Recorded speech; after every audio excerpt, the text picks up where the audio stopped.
Well, good morning, everybody. Here I am in my very stable seat with my very stable desk in my very stable studio, the Steven Singer Studios, as a matter of fact. Hope you guys had a wonderful Monday morning and the rest of the day, as far, well, at least before the night happened when the Sixers lost to the Warriors, and then the Phillies, of course, lost to the Giants in Gabe Kapler's return. Hey, I don't know if you heard about this. It was Gabe Kapler's return to South Philadelphia.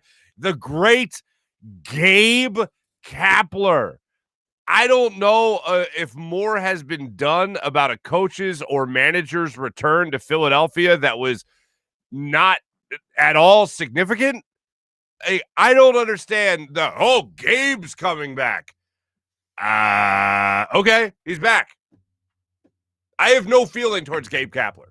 He wasn't a good manager when he was here. He didn't have a good team, really, when he was here. He did it for a little bit with a lineup that ended up getting injured. The bullpen was terrible. I have no feel when I look at Gabe Kapler. The first thing I think of, as I told you yesterday, was the Nola stuff, the Bryce Harper curveball stuff, and not hustling stuff. Other than that, yeah, sometimes he had not sometimes. He did have a bullpen that was terrible. There was so much reaction yesterday to Gabe Kapler coming back. I thought it was worth a mention on the show yesterday. And then, man, I know Crossing Broad happened to have a lot of pieces on it yesterday in terms of people writing them about Gabe Kapler's return. I know it was a big sticking point for people in other outlets. When I was on Fox, they asked me about it. Okay, he's back. I just thought it was much to do about nothing when it came to Gabe Kapler. Definitely a character, definitely a guy that became a lightning rod, so I understand why there's a conversation, and here I am talking about it again, so shame on me. But I just couldn't believe all the stuff about Gabe Kapler's back. Like, I was like, is this Charlie Manuel? Like, is this somebody who did something when he was here, or is this a guy that was here for 2 years? So that happened yesterday, and unfortunately, Gabe Kapler's Giants did take care of business against our Philadelphia Phillies because the Phillies had a huge problem with runners in scoring position yesterday. 11 men left on base, but 0 for 8 with runners in scoring position. And this is with some of the, like JT Realmuto came up with runners in scoring position, couldn't get it done. Reese Hoskins, Bryce Harper had 3 hits. That was good. Unfortunately, they couldn't get anybody across the plate. And at some point, I think people are going to really start, if they're not already at the point, to be really worried about Andrew McCutchen. And I think some people are really going to be, some people are already really have started to worry about that center field spot. And that is the biggest sticking point when it comes to what's going on in Philadelphia. But to continue the conversation on the bats,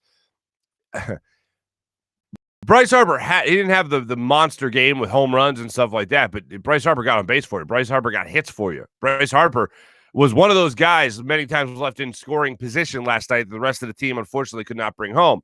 And Joe Girardi came out after the game and said, without Didi Gregorius in the lineup, who was, I believe, just taking a day off, without him in the lineup, they lacked that guy that had been a really consistent hitter.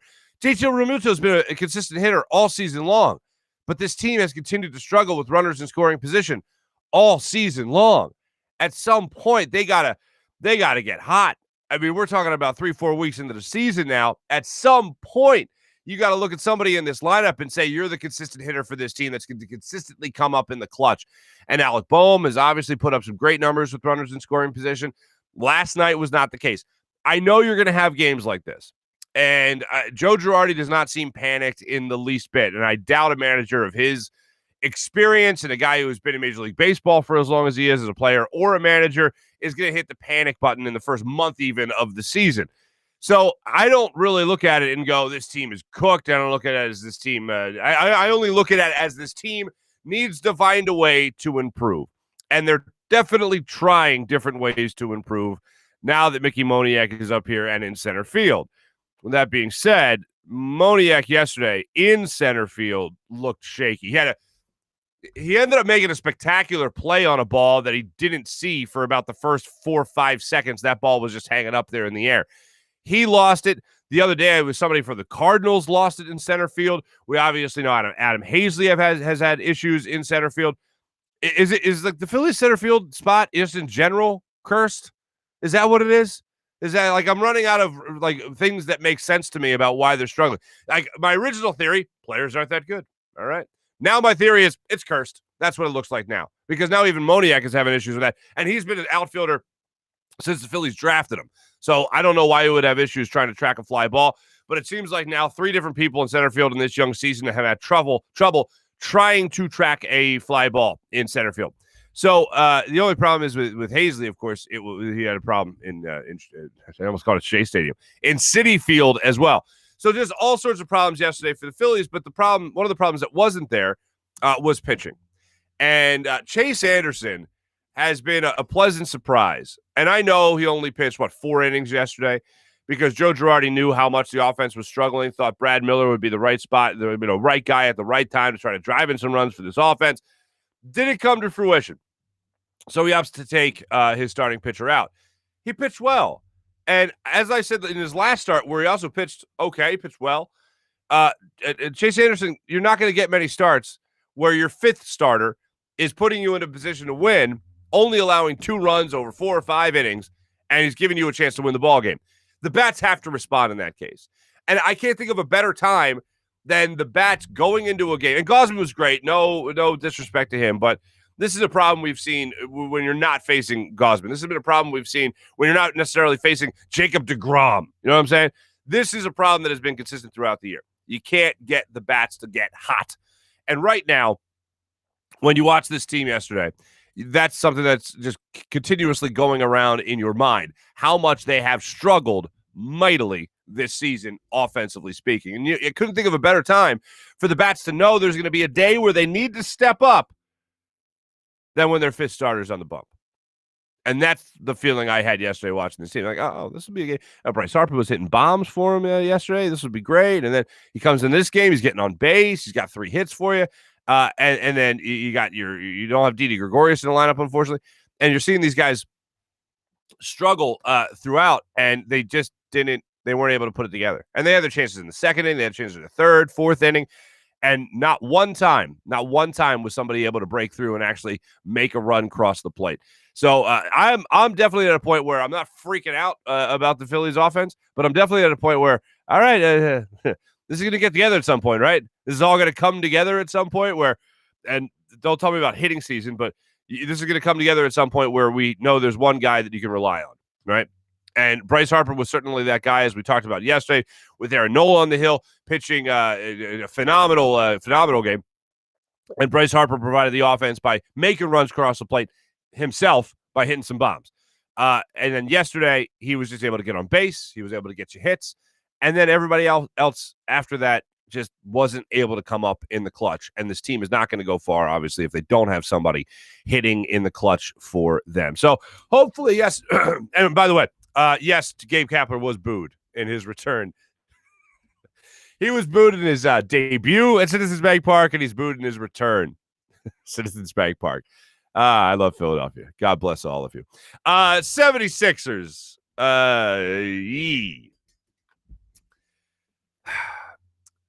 Steph Curry takes the Sixers for 49 points yesterday. 49. That's my problem. 49 points. Scusi. 49 points he takes 76ers for. Sixers took a 2-point lead. Struggling. I don't know what that is. I apologize. Sixers took a 2-point lead in the 4th quarter. And then Steph Curry was like, that's adorable. And then just hit 3 after 3 after 3 after 3. And speaking of things of running out as to how to describe, I don't know how to talk about Steph Curry's greatness anymore. He's the greatest shooter I've ever seen in my life. And I mean, Bird and then going and watching Ray Allen throughout his career, and then watching just Reggie Miller throughout his career. Nobody holds a candle to Steph Curry, and that was on full display last night for the Warriors. And in that 4th quarter, he just buried the Sixers. And I know Ben Simmons wasn't there. I know Tobias Harris wasn't there. But it was one of those things. There was MVP chants while Steph Curry was on the line in the 4th quarter in Philadelphia. I don't think that's I've never even heard of anything so crazy other than like the opposing player in Philadelphia with chance of MVP. And yeah, he definitely deserved him last night. I'll tell you that much. You definitely miss Ben. You definitely miss Tobias Harris. Joel Embiid still almost 30 points last night. definitely a solid game for Joel Embiid. But the rest of the team, Seth Curry having some struggles. Danny Green having some struggles.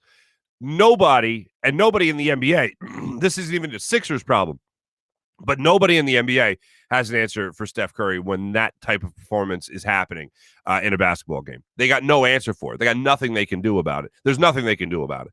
And that was on full display last night. So I look at last night and I chalk it up to, what the hell were you going to do? When that's happening and a guy is hitting, do you see the numbers they put up on the screen last night? When the guy is hitting 10 plus threes in a game, when he has done that more than 4 times the guy behind him, which just happened to be his longtime teammate Klay Thompson, when he has hit 10 or more threes in a game, 20 plus time or 25 times, I think it was, and he's in the mode of doing that again, yeah, there's not much you're going to do to stop him, especially when he's taking those threes from 5-10 feet behind the 3-point line like it's nothing. There's no answer for it. And you had George Hill in the lineup last night. It still seemed like Shake Milton was still very much running the offense for the second unit. When I watched George Hill last night, to get away from Steph Curry for a second, when I watched George Hill, and that was his Sixer debut last night, it was like Doc Rivers just told him, hey, just go out there and get your feet wet. Like, it was kind of like, just kind of meet your teammates on the court during a game, meet the fans, meet your new jersey, meet your new court, meet your new city, whatever it might be.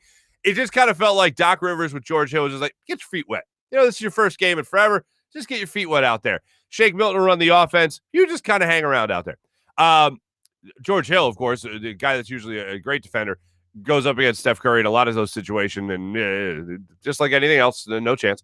There was even one point where Steph Curry crossed him up a little bit in the fourth quarter, and George Hill just kept on going. Momentum kept on carrying him towards the basket as Curry just reached up and knocked down just another 3. But George Hill just looked like a guy who was just trying to get the wheels in motion again. I am hoping that he is able to run that second unit, because I think it would be a better option than Shake Milton to run the offense, where Shake Milton can then concentrate more on scoring, cutting to the basket, maybe hitting some threes for you. And I also look forward, as I told you guys last week, I look forward to a little bit of that two-man game developing between now and the end of the season between George Hill and Dwight Howard off the bench. And I think that will be something that will be a force to be reckoned with when the when the postseason does come around. So not much to take away from the Sixers' loss last night. You obviously didn't have your full lineup. Joel Embiid was still pretty damn awesome in last night's game, but you even saw at times him marveling at what Steph Curry was able to do, and that's one man that's changed the game. And I was having this conversation with somebody yesterday about greatness in sports and how you define greatness. And I always look at a couple of things. Do you make others better? Did you make your team better, obviously? And did you change the game? Was there something about you that changed the game? It's something I always look at. Wilt obviously changed the game. Michael Jordan obviously changed the game. Steph Curry and the Golden State Warriors with the Splash Brothers and all that, they definitely changed the game. And Steph Curry more than anybody, obviously with that Warriors team. Because now the whole NBA is about shooting threes. Now the whole NBA is about trying to knock down threes every single time down the court. The corner three has become that most valuable shot in basketball over the last 8-9 years. And as the game develops, the guy that really is the guy that established it, now 33 years old, Steph Curry, just put that, again, on full display for you last night against the Sixers. And it was just something to sit back and marvel. Like, I was running out of ways to describe Steph Curry last night. Like, I'm running out of ways to describe how bad the center field spot is for the Phillies. I'm running out of ways to explain how great Steph Curry is to people. And oftentimes you don't have to, because people already get it. There's like, Steph Curry? Oh, yeah, I know. Yeah, I got. What happened to you guys last night? Oh, you guys get Steph Curried? Yeah, that's what happened to us, too. That's exactly what happened to the Sixers. So hopefully the Sixers bounce back. And it's just the only thing that I took away that was on the negative side of things was watching Joel Embiid stare at Steph Curry and realize that in a game like this, every time the Sixers lose, every time he doesn't go for 35 and all that, his MVP chances just take such a huge, huge hit.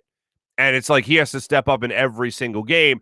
And I hope he's able to do that in the next 2 big games, really, that they have against the Milwaukee Bucks in Milwaukee. So fingers crossed that JoJo steps up in those games and makes the Bucks pay for being the team that has just been so dominant in the Eastern Conference and obviously just having the edge over the Sixers over the last couple of years. So that's another game that Joel Embiid can go out there and hopefully just prove his dominance yet again this season. So we'll be looking at that, of course.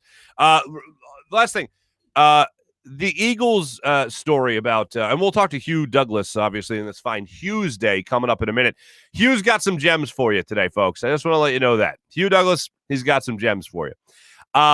But watching and following everything that came out yesterday about the Eagles choosing not to be there for in-person voluntary workouts, I my feelings on it are the same as yesterday, which is I really feel like the players came out last year and were pretty strong. Now, last year they didn't do in-person OTAs.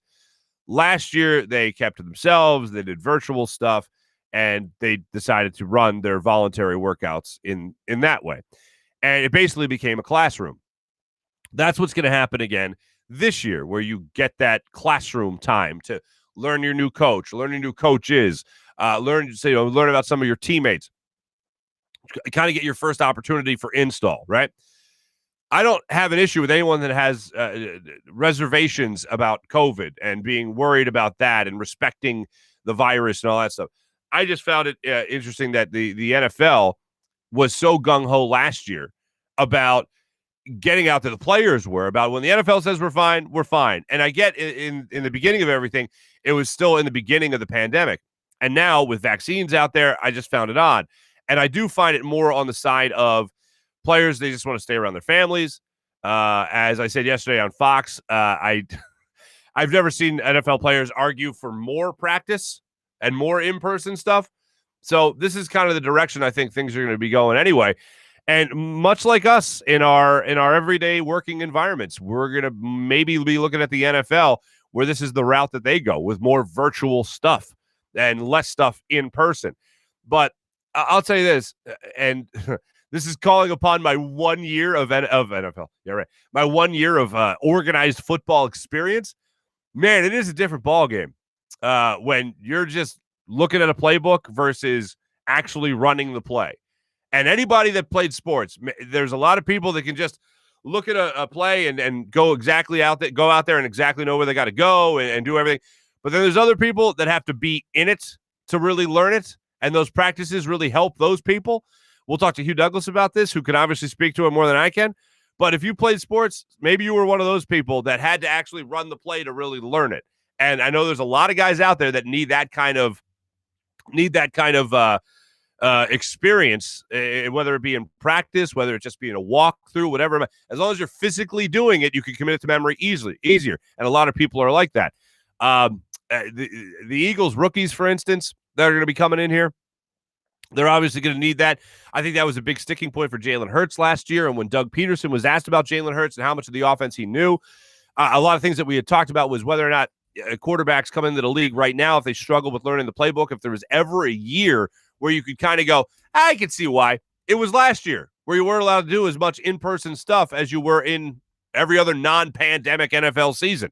So that's one of the things I try to keep in mind, and I think that's one of the things the Eagles are thinking about, and every football team that has decided to do the virtual voluntary workouts is to just keep it in the back of their mind that these guys are really going to have to put in the work when they do show up for training camp or the next time, whenever the next time is, that they're able to get together at the NovaCare Complex and actually run these plays. And one of the things that Doug Peterson did talk about last year with Jalen Hurts was that he knew enough on the offense to go in if he had to go into a game. He knew enough that if he had to go in for more than just a couple of snaps here or there, if he actually had to run the team, he knew enough to be able to do that. Again, if there was ever a year to grade a quarterback on a curve for not knowing the playbook, whatever it might be, as much as he should, I would consider it to be a pandemic year where you didn't have the opportunity to run through practices, to actually have guys on the field, at least giving you walkthroughs with your play design and your scheme. And last year was certainly, in Jalen Hurts, I think, was certainly an example of that. And when we talked to Jason Avant earlier in the year, who was with the coaching with the coaching staff all season, he said that Jalen Hurts is the type of guy that even if he doesn't know the play, he'll make the play, which is great. but I still rather my quarterback know the play. I'd rather the signal caller know the play. And I think that also goes into it when that's what goes in and enters the conversation when you're talking about guys that are going out there for the virtual workouts and not being able to go out and actually physically work out and run through the play. So we'll see how it goes. And I know it's supposed to be a detriment to have Nick Sirianni here, as not just him, but as a new head coach, Nick Sirianni, to have him out here. And, you were supposed to have such an advantage last year with Doug Peterson. And then, of course, was not the case in the NFC East, with the Eagles not really being able to separate themselves from anybody in the NFC East. Real quick, I do want to tell you about my good friend Steven Singer before we get to Hugh Douglas. I want to tell you about Steven Singer of Steven Singer Jewelers. Folks, what are you doing? Mother's Day just around the corner. Do what I do. Go to Steven Singer of Steven Singer Jewelers and make sure you take advantage of his great products. For instance, with Mother's Day just around the corner, his new Sunshine Rose is just fantastic. It is a beautiful sunshine yellow dipped in 24 karat gold. It is spectacular. Go to IHateStevenSinger.com right now to order. This new rose is a brilliant shade of yellow that dazzles and sparkles.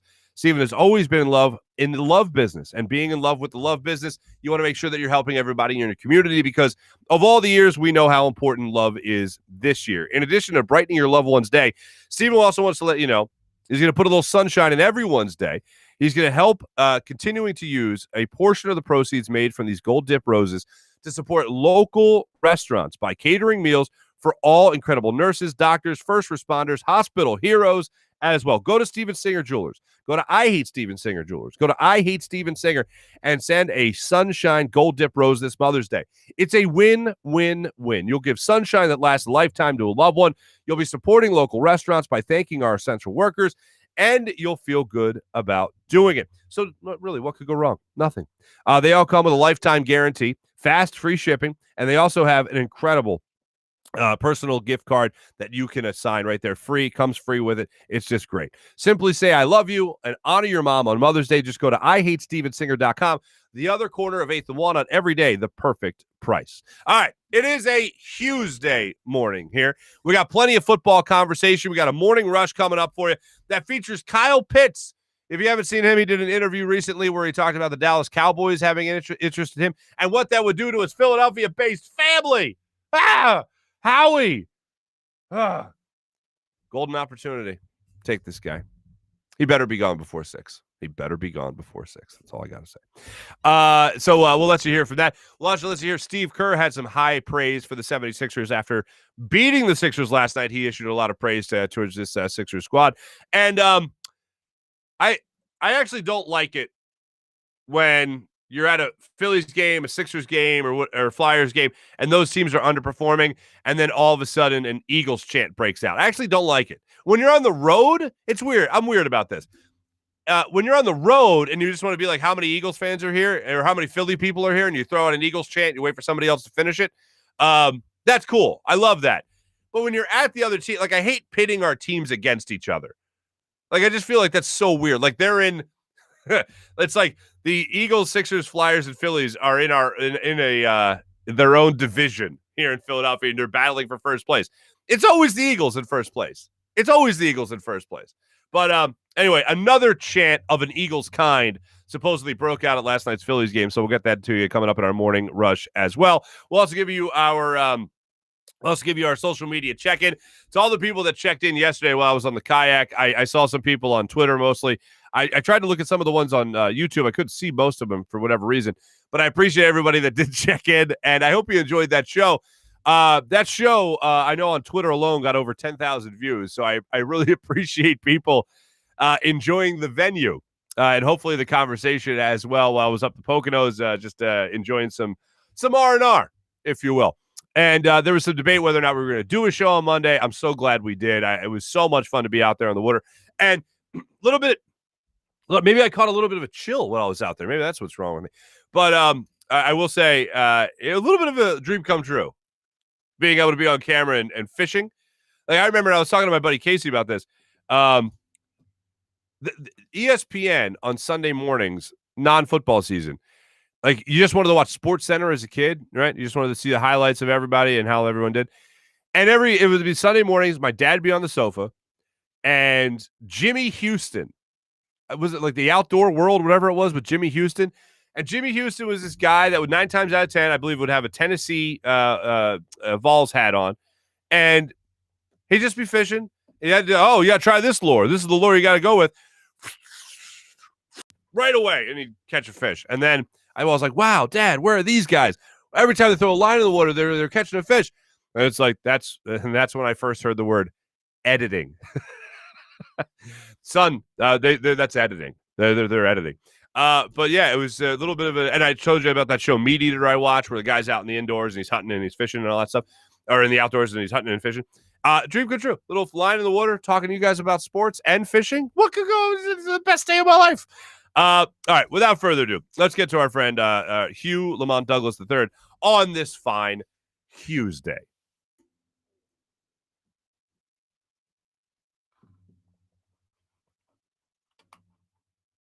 Joining us now on this fine Hugh's Day, the man so nice we named the day after him, basically. On the Zatos Investments guest line, our good friend Hugh Douglas. What's up, Hugh? What's going on, man? How you doing today? Hey, I just got back from vacation. Hugh, I didn't tell you this before. I was on the kayak yesterday, on the water, up the Poconos, kayaking around fishing while I was doing the show. Oh, that sounds awesome.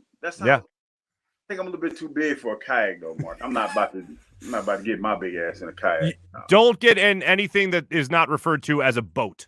You would have to be in a boat. It's small and it's narrow, and I think my ass too big to get in a kayak, man. I ain't gonna even lie to you. Although I'm really tempted right now. When you make a trip back up to Philly, we're going out on a river, so we'll go out on the Schuylkill, you and I. Yeah, on the Schuylkill, yeah. And that'd be just my luck. I fall in the Schuylkill and I fall on a dead body or some shit. Oops. Oh, it's the internet. To hell with it. No big deal. By the way, I love that you're wearing a Steakum t-shirt, man. Steakum, man. You know, I got to put up, I have to get dressed when I come on the show, because normally I don't get dressed. So I had to get dressed, Yeah. So I put the clothes on. Who gets dressed during quarantine anyway? Who gets dressed during the pandemic? Nobody gets dressed anymore, man. I mean, it's one of those things where it's really a pain to put a shirt on now. It's like, I gotta put on. I gotta do this. I gotta put a shirt on.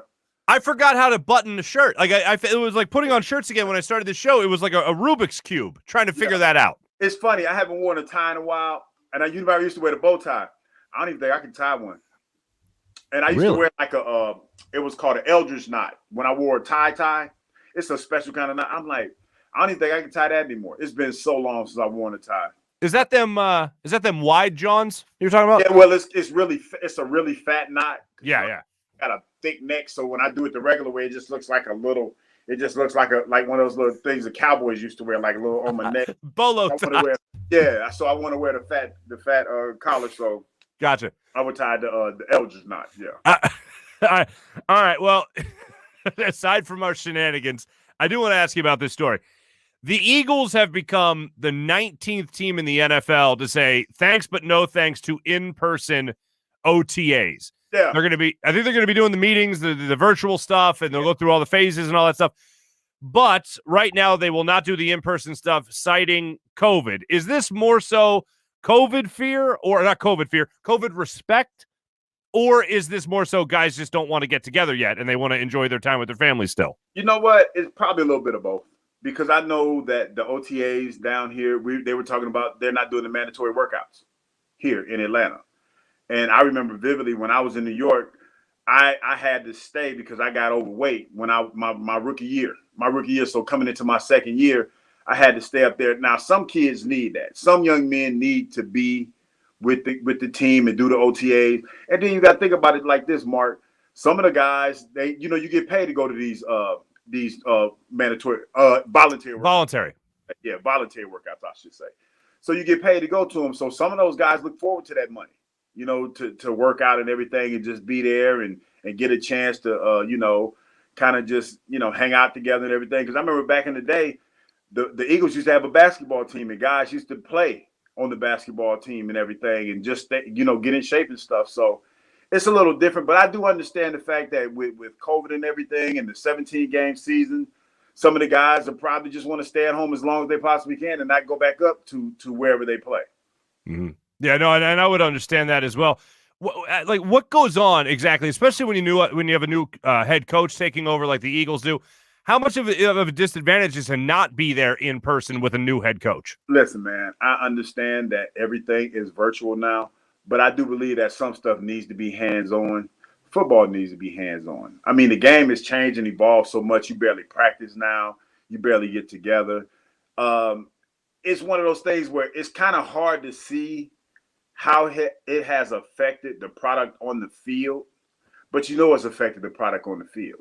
When you talk about the injuries and everything, I don't have any data on this. I don't know if it's true or not, but you kind of worry about that because if you're going out there and you're not used to running around and doing certain things, so when you actually get out there, you're probably more susceptible to having some injuries. So you have to make sure that you're doing everything that you possibly can to try to be in shape as best you possibly can, because some guys are probably going to slack off and not go work out. So, it's one of those things. I just think, me personally, that it's better to be all together working out and getting ready for the season and having OTAs, especially the OTAs. Mm-hmm. Is it like the first day of school with a new head coach? Is it like that where you get your playbook, you go through film? Yeah, definitely, because you got to think, the new coach coming in, Nick Sirianni, and he has a new offense that he wants. Did I say his name wrong again? Sirianni. Yeah. Because I know you being Italian, you get like, hey, say his name right. But yeah, he's implementing a new defense, a new offense, and you can only do so much virtual learning.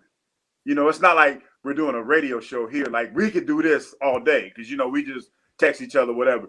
I just think it's a little bit different to go into a classroom and then go out on the field and do some of the things that you might want to do as far as the plays are concerned, and do them the way that the coach wants to see you do them, especially when you have OTAs. Because when you're a first-year head coach and you get a new job, I think you get 2 more OTAs than the other teams. You're supposed to. I don't think the Eagles were going to get that, though, this year for whatever reason. Yeah. Okay.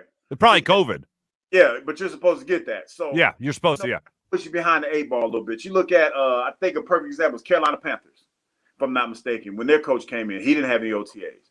Just imagine what could have happened if he probably had some OTAs. I mean, it worked out, and they did okay this year, but still, you need that work, man. You need that hands-on. You need a chance to look at guys.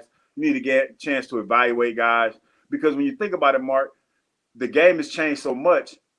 Guys are being evaluated in OTAs because you're not really hitting when you go to training camp. You got like a couple times a week you hit in training camp. It's not like it used to be. They're not running 907 and they're not banging around like we did when we were going to Lehigh. It's just a totally different game now. Yeah, no doubt about that. Real quick, I want to go back to something here. Who was the best basketball player on the Eagles basketball team you mentioned during OTAs? Hey, but I know a lot of guys play. I think Donovan used to play. Yes, at Syracuse, yeah. Yeah, Donovan used to play. That's all I can remember. But I remember guys used to play. I didn't play because that was not my skill set. That was not my skill set. And I was not about to get out there and get embarrassed. So did you play high school basketball at all? No, I did not. I ran track in high school, but I did not venture off into that basketball court. What was your event in track? Huh? What was your event in track? I ran the 4x1. Oh, that's a great one. Love that one. Third leg on 4x1. I only got to run a quarter of this? Cool. Yeah, I used to throw the shot put too. So I did. Oh, the shot put was great. I don't want to brag, Hugh, but I was Region 20 champion in shot put as an 8th grader. Shot put. It was just one of those events that big people do, and I was a big person, and they say, "Hey, do the shot put," but I don't want to do the shot put. I just hit my growth spurt before the other kids. That's the only reason. That's the only reason I did it. Sure. Hugh. So all right. So Nick Sirianni comes here, new head coach. Obviously, we've talked about that a lot. What we haven't talked about yet is the draft, and we've talked a lot of it in our past interviews. Do you still feel like the Falcons are going to stand pat there at 4 and take a Kyle Pitts? I think so. Kyle Pitts, don't know about that. Okay. I'm hearing different things now. I know they went to Trey Lance had his pro day today. Yes. Trey Lance had his pro day. And if I'm not mistaken, I think 3 of the Falcons brass went there. So it might be a quarterback. I mean, Mark, like we talked about, Mm-hmm. you're in a prime position to get a franchise quarterback in the city of Atlanta. So why not get one? Why not get one? So there's it. You know what the beautiful thing about this draft is, like every other draft, it never goes the way anybody thinks it's gonna go. It always is something different. Only person that is probably guaranteed. I take that probably out of it. The only person that's guaranteed to go first and knows where he's going is Trevor Lawrence. As a matter of fact, did you see all the gifts that those folks in Jacksonville bought that man? A rich ass man. Merry Christmas. Man, come on, man. I mean, I'm not mad at him. I mean, it's what I mean. That's what the fans do. But I mean, he's not even a Jaguar yet. I mean, no. What if something happens and he say, "Oh, you know what? Nah, I want to play for the Jaguars." He goes to New York. Yeah. Thank you for all your gifts. Hugh, I'll also ask you about this. I also have a baseball question. I know how much you love baseball. We'll get to that a little bit later in the show here. There's a report right now that the Eagles are interested in possibly trading back into the top 10 in this draft. If you were to say on draft day, see that story pop up that the Eagles have traded their 12th overall pick and let's say a second, a third, whatever it might be to move up 3 spots to 9 or even to 10, what would your reaction be, being that they already had the 6th overall pick in their back pocket just a couple of weeks ago? It make you kind of wonder. I mean, I don't want to call anybody an idiot because I'm not in the draft room. I don't know what the thinking was or what went on with the process of them trading away the pick. But you're sitting at 6. And it's like, you trade back to 12. Now you're trying to get back up in the top 10. You were at 6, though. So I don't know, man. You and I think alike here. Now, you and I think alike. I agree with you. I have to always say this, Farzetta. I look at everything Philadelphia Eagle related. And I see the stories. I see the story with Howie's top 5 draft picks over the years. I've seen the stories. I look at those. Mm-hmm. I've seen Reuben Frank. Shout out to Big Rube. I've seen his Reuben Frank's stories that he write. So I'm watching from afar. Eagle fans are upset. They're upset, and there's a lot of name calling. And I can just imagine what it's like on the streets of Philadelphia. And I'm just reading these on blogs. I can imagine what it's like on the streets of Philadelphia. Sure. It's a tough time being a Philadelphia Eagle fan right now. I like how you phrased it, though. I don't want to call anybody an idiot, but that would be confusing. It's very confusing, man, because it's like, but again, I'm on the outside looking in. I don't know what they're thinking in the front office. I don't know what has changed in the front office from them having the 6th pick to moving back to feeling like they have to move back up. Because, listen, this is the thing. The one thing that I do know about the draft process is you look and see, you might not be that interested in it, but you do look around the league and see potentially what other teams might be looking at or what they're trying to get. And then you try to project who potentially might be there when you draft. Mm-hmm. So I think that's what the Eagles are trying to do. That's the only thing I come up with. They projected that somebody was going to be there at 12. Maybe they feel like that's not the case because of something that's changed with the teams that are in front of them. So in order for them to be in position, in striking distance, I should say, of the person that they want, they had to move up. Mm-hmm. I'll say this.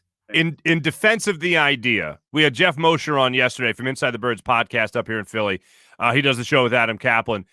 And Jeff had a good thing about this. He said it's not going to cost you one of the first-round picks that you got in return for your 6th-round pick or 6th overall pick this year. So in essence, again, you would swap first-round picks to move up 3 spots, maybe, and then you would tack on a 2nd, 3rd-round pick, whatever it might be. So next year you would still have 3 first-round picks. To that explanation, I go, all right, but still you were sitting at 6. Yeah. You could have had a playmaker of your dreams. Yeah. I mean, listen, man, the one thing that I never do, and I commend everybody that does, that want to get into the minutia of all of these draft picks and all this other stuff. I don't do that because you're drafting a young man and you don't know how he's going to work out. So there's that. So, when the draft comes around, no matter who you get, there's going to be a grade on that individual. And that grade is going to stick until they actually get out there on the field, and either they stink or they live up to their billing. Either or. It's the same at every position. Anybody that's taken in the first round, you go through the history of the draft. It's all the same. Everybody gets great. Oh, they had the best draft in the game or whatever. Until you actually go out there and you put some years behind the player that you drafted and see how it works out. All right. You played defensive end for a long time in the NFL. Obviously, a lot of time here in Philadelphia. Try to put that aside for 1 second as a defensive lineman when I ask you this question. Mm-hmm. What is more important? What gets talked about as what is more important? It's even 51% to 49%. What is more important? Your secondary or your defensive line getting after a quarterback in terms of what makes a better pass rush, what makes a better defense? What's more important, coverage or pressure? I would say you build your team from the offensive defensive line. So I got to go with the pressure. I got to go with the D lineman. I'm with you. And you know what's funny? Talking to Andy Reid, just picking his brain a little bit. Like back when I was in Philadelphia, that's what he talked about. That's how you build your team. You build it from the front to the back. Because you can get some guys. Like we're in a passing league now, and everybody's throwing the ball. So what are the two things you need? You need somebody that's going to protect the passer. And you need some guys that are going to get after the passer. Do you know how much the game has changed, Marc? The game has changed so much, Marc Farzetta, that defensive linemen now 2 platoon. Like there are 8. Like you carry 8 defensive linemen. You only carry 5 or 6 offensive linemen. And those 5 guys, they play every snap. Those defensive linemen, to keep them fresh now, they rotate those guys because they're trying to keep constant pressure on the quarterback. That's the game now. You got to be a guy. You're in this league now, guys are playing defensive linemen probably 30 snaps a game. As opposed to when I play like 60. If we play 60 snaps, if we played a 65, 70 snap game, I played at least 60. Wow. That was the game.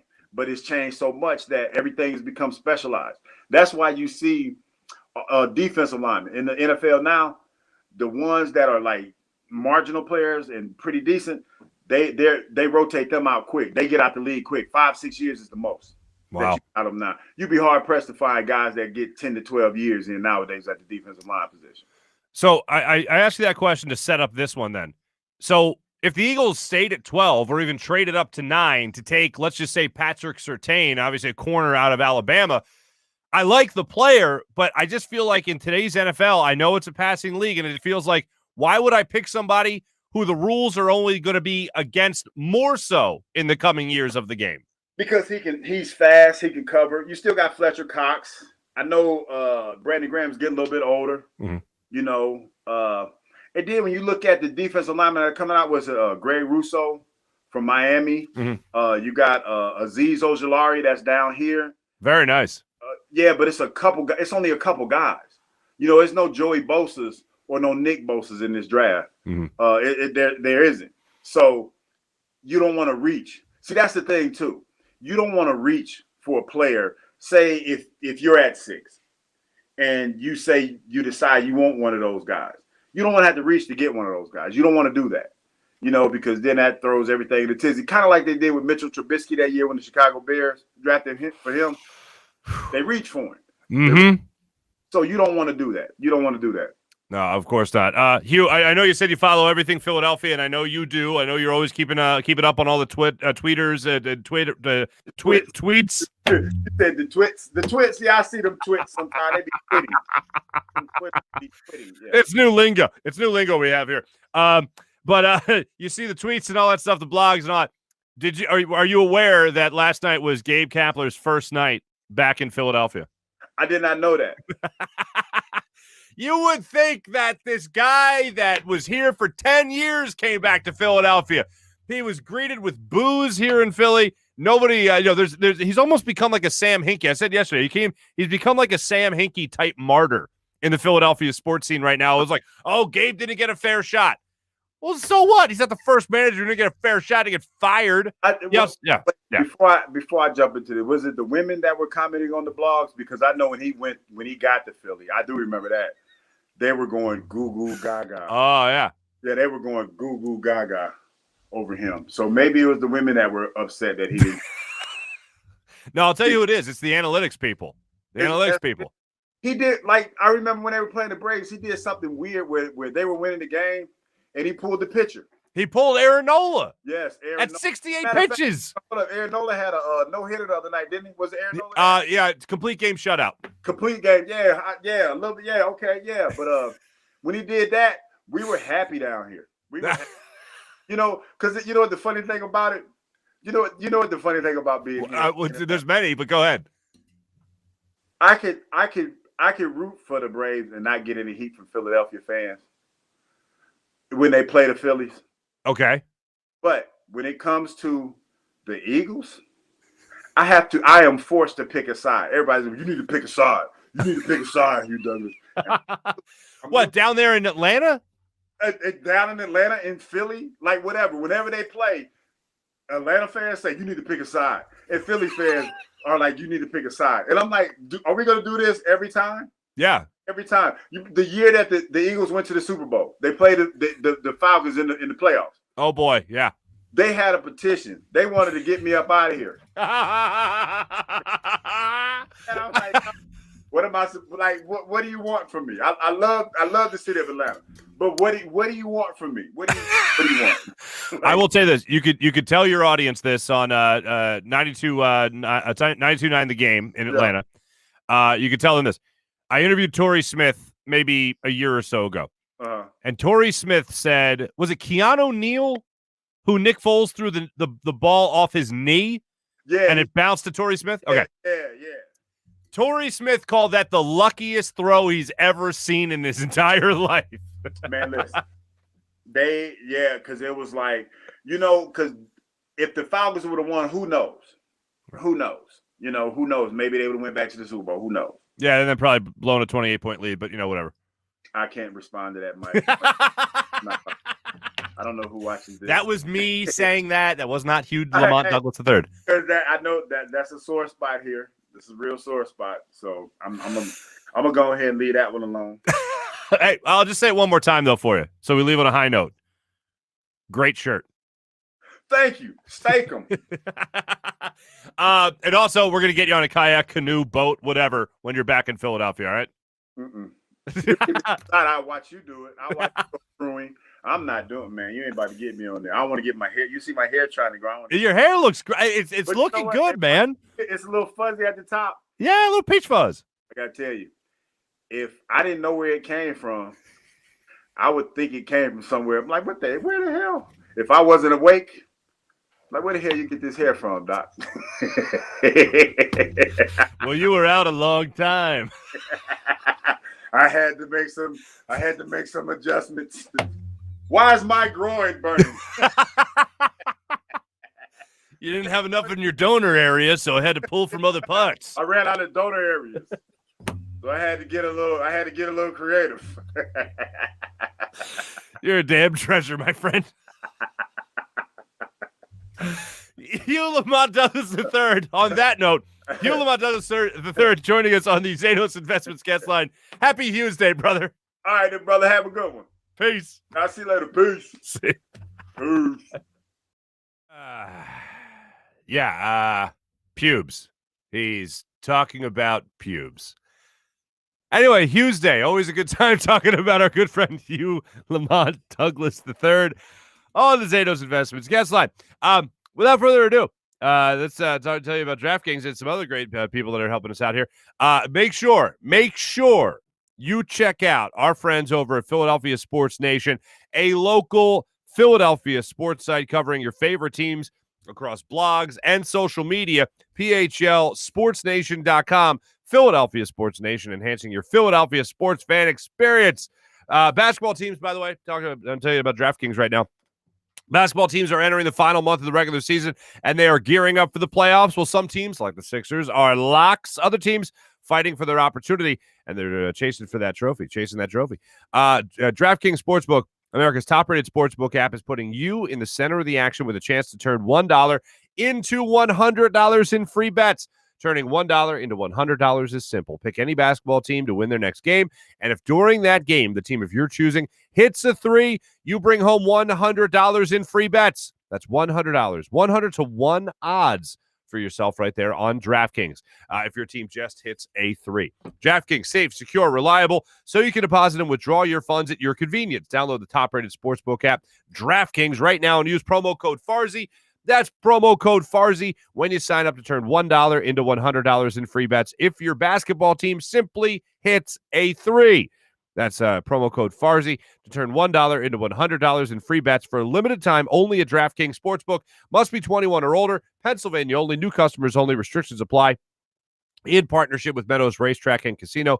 See DraftKings.com/sportsbook for details. Gambling problem? Call 1-800-GAMBLER.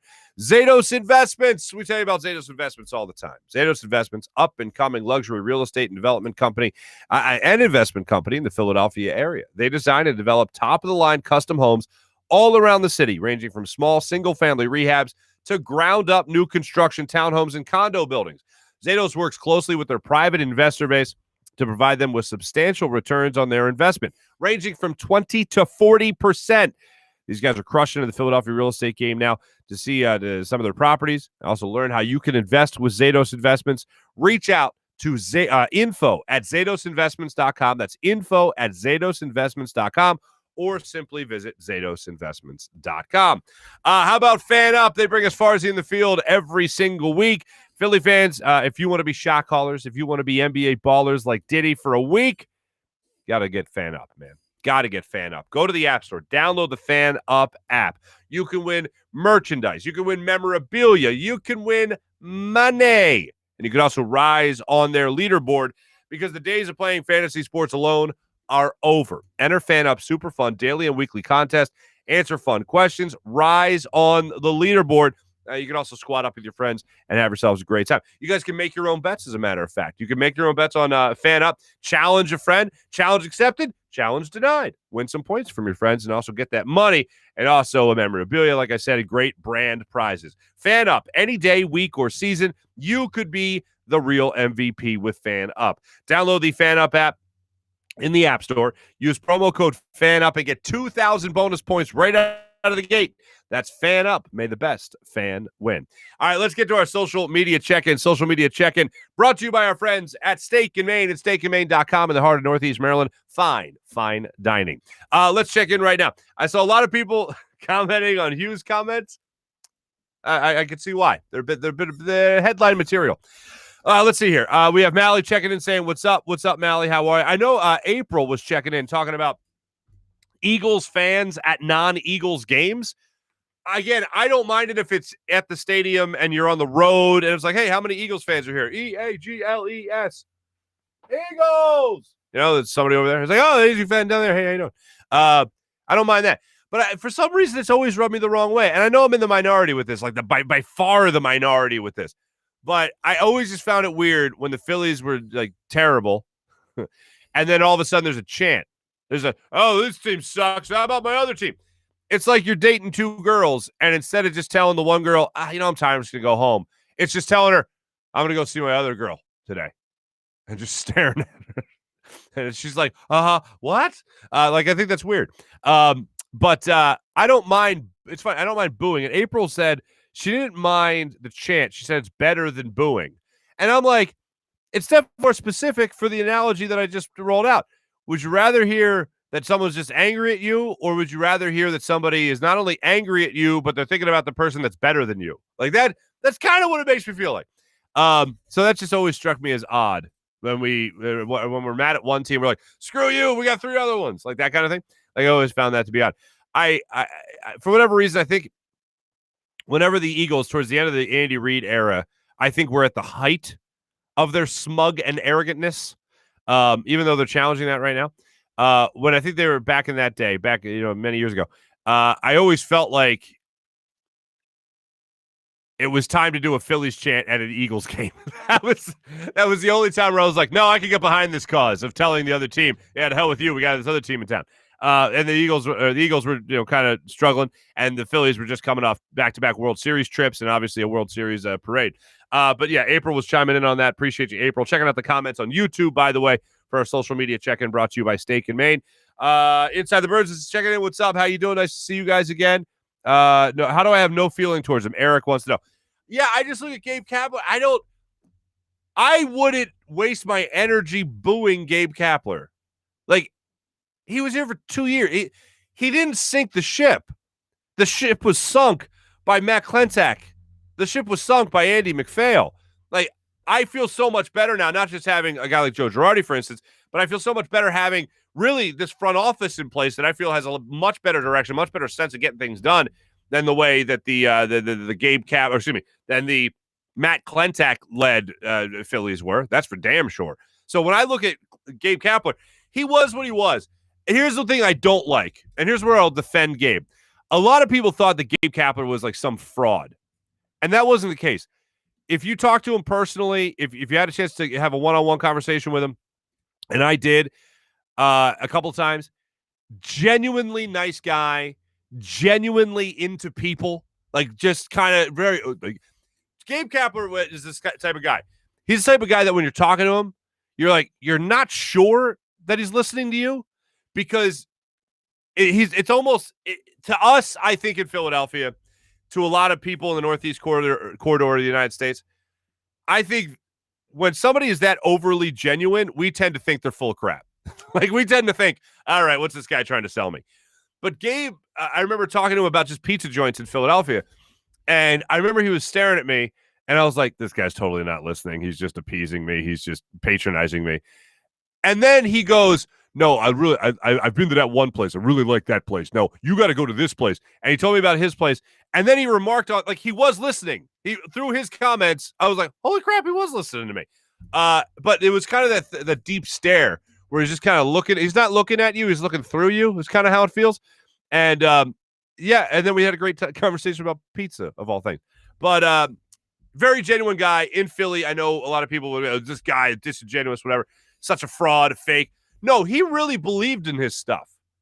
And if you're going to be a manager, if you're going to run a ball club, anything, you want to be at least confident in your stuff. And Gabe definitely has that.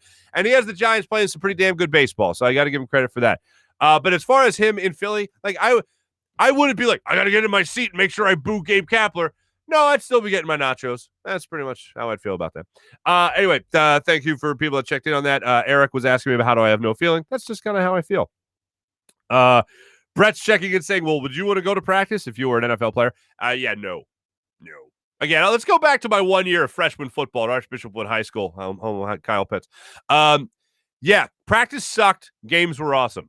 I still sucked no matter what. Like, that wasn't changing. Whether it was practice or a game, I was still terrible at football. But I enjoyed being terrible at football during a game as opposed to being terrible at football at practice. Put it to you like that. Philly kid drafted by the Giants. Maybe Kyle Pitts, I guess. First time here. Loving the show, Mark. Dante, welcome in. Dante L. Welcome in, Dante L. Nice to have it. I did jump in the chat again today. I saw when I did it on Friday morning, you guys lost your damn minds. You lost your minds. So I thought I'd put a quarter in again. I just said, what up, fam? Mally checked in again. April checked in again. James checking in saying, put some respect on Matt Rule's name. Yes, the Panthers head coach. The position did come up with you a second ago. Yeah, you know, as a Temple guy, it hurt my heart when Matt Rule left, but you know, I'm over it. Good for Matt Rule. Glad that he's in the NFL. Matt is trying to give some career advice to Hugh Douglas, saying you need to sign up for Cameo. He'd get he'd make a killing on how he says minute. Just wait a minute. Yeah, I guess. Don't be ageist, Mr. Hugh. I don't know who he was referencing there. I apologize. Ronald's checking in. I like that Hugh is confident enough to acknowledge Gabe Kapler's looks. I mean, come on. What are you going to say? That he's not a happy guy? That he's not a handsome fella? There, Gabe Kapler? He's a handsome fella. Chiseled abs. What do you want? What else do we have here? Laura, what are we looking at here? Like this guy eats pizza. Gabe loves deep dish pizza and beer. And that is his cheat meal. If he's going to have a cheat meal, maybe once every 3 months, he's going for a deep dish pizza and a beer. And he had said that in an interview. And I was telling him about a place that actually does really good, got to order ahead deep dish pizza in Philadelphia. I'm not sure if it's still around or not. That's how good they were. But with the pandemic, I don't want to give out false information and tell you where it was. But anyway, we'll talk about maybe I'll give that to you guys tomorrow. But thanks to everyone that checked in on the show. Here on our social media check-in, Ronald was there with that last question, so I appreciate that. And enjoy the comments as always. Without further ado, let's get to our morning rush brought to you by Sky Motorcars and SkyMotorcars.com. Sixers next play the Suns. Well, the Suns last night played the Bucks, and the Suns beat the Bucks by 1 point. How about this? The Suns had 6 players finish in double figures in scoring. 4 players finished with 20 points or more in last night's game. Ayton did it. Paul did it. Booker did it. And McCall Bridges did it. Former Sixer for about 30 seconds. So that's what happened with the Suns last night. So they're coming off a win against the Bucks. They're coming here to Philadelphia for a 7 o'clock tip-off tomorrow night against the Sixers. Hopefully the Sixers get right back on the winning track as soon as humanly possible. So we'll see if that does, in fact, happen. Morning rush. I mentioned the chant. This is what got the conversation going about the chant. Last night during the Phillies game, and this is courtesy, I saw this by our friend Brandon Lee Gouton of BleedingGreenNation.com. He actually saw this, clipped it, put it on his Twitter feed, so I'm crediting him. He's the guy that I didn't notice this during the game. And during the game, tell me if you can make out this chant here.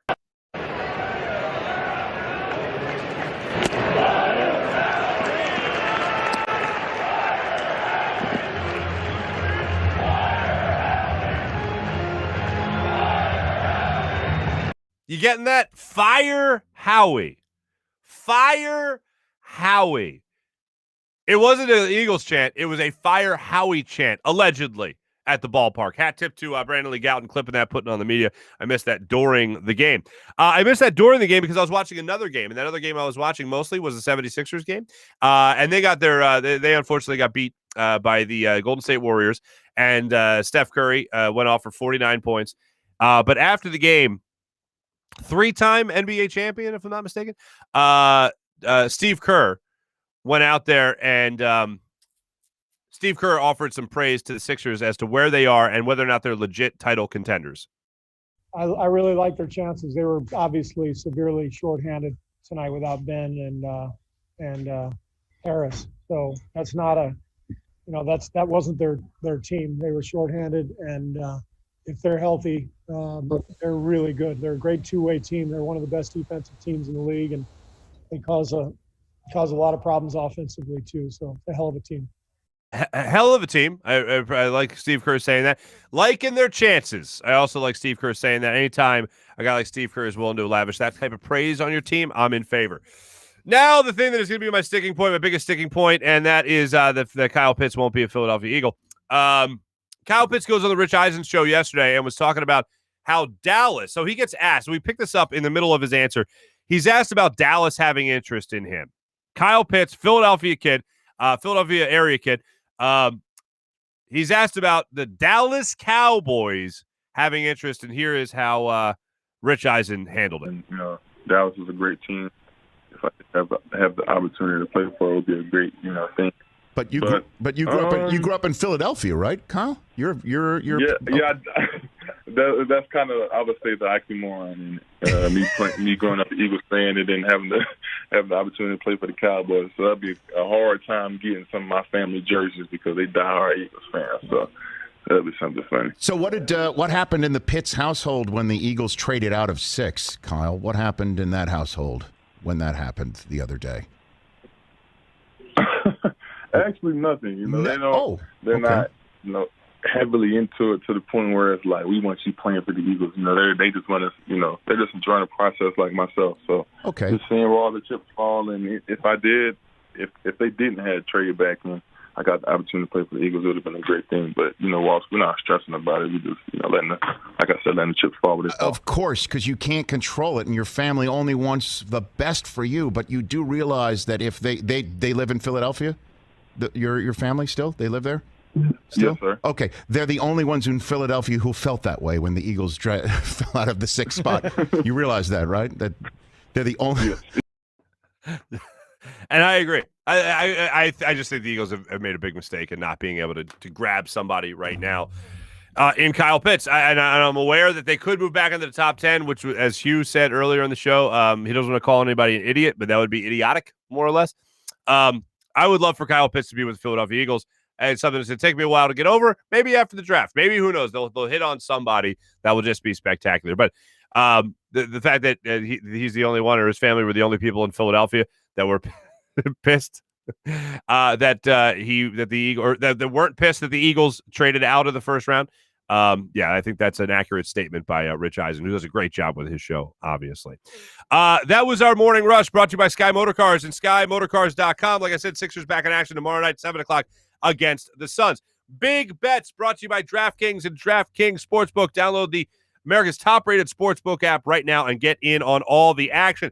Big Bets, I'm going with the Nets. I'm picking chalk, if you will. Nets 3.5, plus 3.5 going up against the New Orleans Pelicans in New Orleans tonight. I'm taking the Nets at plus 3.5. I like them taking care of business. I just wanted to make sure I double check. Nets plus 3.5. So I'm taking them tonight against the Pelicans. Thanks for watching, everybody. Thanks for listening. Download the podcast wherever you get podcasts and also subscribe on YouTube. We're almost at 800 subscribers, so I appreciate that. And thanks again for yesterday. I personally had a lot of fun doing the show, and it certainly seemed like you guys had a lot of fun with me yapping on the yak yesterday, live on the lake, as our producer Jim Hyden put it. Fishing with Farzy? I don't know. Maybe it's a new bit. Maybe it's take a kayak out every once in a while and decide to just have do some fishing. I did see somebody, Tight Line Nation. I'm gonna go ahead and guess that's a fishing site. What was I catching? I was catching bass. 3 of them. No big deal. Anyway, I'll be back with you guys tomorrow. Talk some more sports, react to all things Philadelphia, and more here on the Farzy Show at the Steven Singer Studios. Once again, my thanks Jim Hyden for producing the program. This is a Buzz Sports and Entertainment production. Have a great rest of the day, everybody. Take it easy.